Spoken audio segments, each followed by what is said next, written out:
नमस्कार, पंजाब केसरी की खास पेशकश में आपका स्वागत है। मैं अजय शर्मा। अमेरिका में सरकार बदल चुकी है। अब अमेरिका में ट्रंप राज की जगह बाइडेन राज है।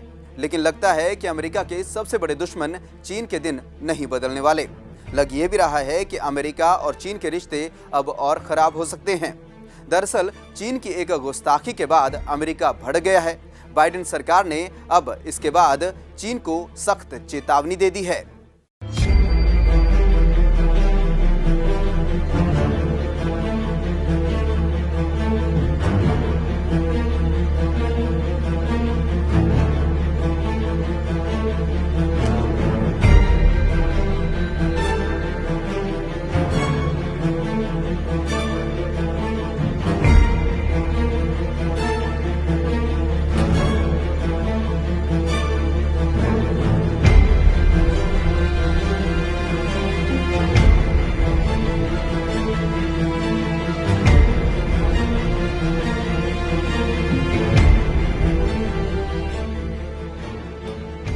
चीन की गुस्ताखी के बाद भड़का अमेरिका।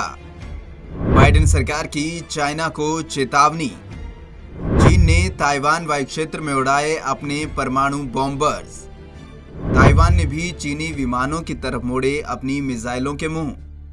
तनाव बढ़ता देख भागा चालबाज चीन। अमेरिका ने भी चालबाज चीन को दी चेतावनी। ताइवान के खिलाफ सैन्य, राजनयिक और आर्थिक दबाव कम करने की दी चेतावनी।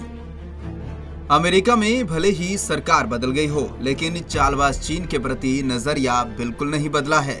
दरअसल चीन ने एक बार फिर ताइवान के वायु क्षेत्र में अपने 8H-6 के परमाणु बॉम्बर्स को उड़ाया, जिसके बाद एक्शन में आए ताइवान ने भी अपनी मिसाइलों का मुंह चीन के बॉम्बर्स की तरफ कर दिया।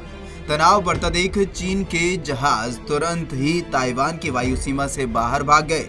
इसके बाद अमेरिका ने शनिवार को चीन को ताइवान के खिलाफ सैन्य, राजनयिक और आर्थिक दबाव कम करने की चेतावनी दे डाली। ताइवान के हवाई इलाके में चीन के विमानों के घुसने के कुछ घंटों बाद ही अमेरिका ने शनिवार को ये कड़ी प्रतिक्रिया दी। खास बात यह कि अमेरिकी राष्ट्रपति जो बाइडेन के शपथ लेने के 3 दिन बाद पहली बार अमेरिकी प्रशासन ने चीन से ताइवान में किसी तरह के हस्तक्षेप को मना किया है। अमेरिकी प्रशासन की चीन को इस चेतावनी के बाद साफ हो गया है कि भले ही अमेरिका में ट्रंप शासन खत्म हो गया हो, लेकिन चीन और ताइवान के मामले में उसके नजरिए में कोई बदलाव नहीं आया है। हालांकि अमेरिका ने चीन को पहली बार शांत लहजे में चेतावनी दी है, जबकि पूर्व राष्ट्रपति डोनाल्ड ट्रंप का चीन के प्रति नजरिया काफी आक्रामक हुआ करता था।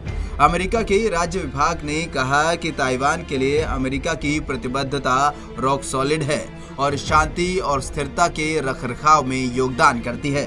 विदेश विभाग की ओर से कहा गया कि ताइवान की सुरक्षा के प्रति अमेरिका पूरी तरह से प्रतिबद्ध है। अमेरिका इस क्षेत्र की शांति और स्थिरता के लिए प्रयास करता रहेगा। विदेश विभाग की ओर से कहा गया कि हम भारत प्रशांत क्षेत्र में अपने दोस्तों और सहयोगियों के साथ खड़े रहेंगे। संयुक्त राज्य अमेरिका क्रॉस स्ट्रेट के शांतिपूर्ण समाधान का समर्थन करना जारी रखेगा। हम ताइवान की सहायता करना जारी रखेंगे। बता दें कि अमेरिकी विदेश विभाग का यह बयान ऐसे समय में आया है जब शनिवार को चीन के बमवर्षक और लड़ाकू विमानों ने ताइवान की हवाई सीमा में दोबारा प्रवेश किया। जो बाइडेन प्रशासन की ओर से यह प्रतिक्रिया अमेरिकी राष्ट्रपति के पद संभालने के कुछ दिन बाद ही सामने आई है। दूसरे देशों की जमीन हड़पने के चीन के नाकाब मंसूबों से पूरा विश्व वाकिफ हो चुका है, तो वहीं कोरोना वायरस फैलाने के बाद से चीन सभी की आंखों में चुभ रहा है। ऐसे में अब चीन की चालाकियां ही उस पर भारी पड़ती नजर आ रही हैं। इस पेशकश में फिलहाल इतना ही। अजय शर्मा को दीजिए इजाजत। नमस्कार।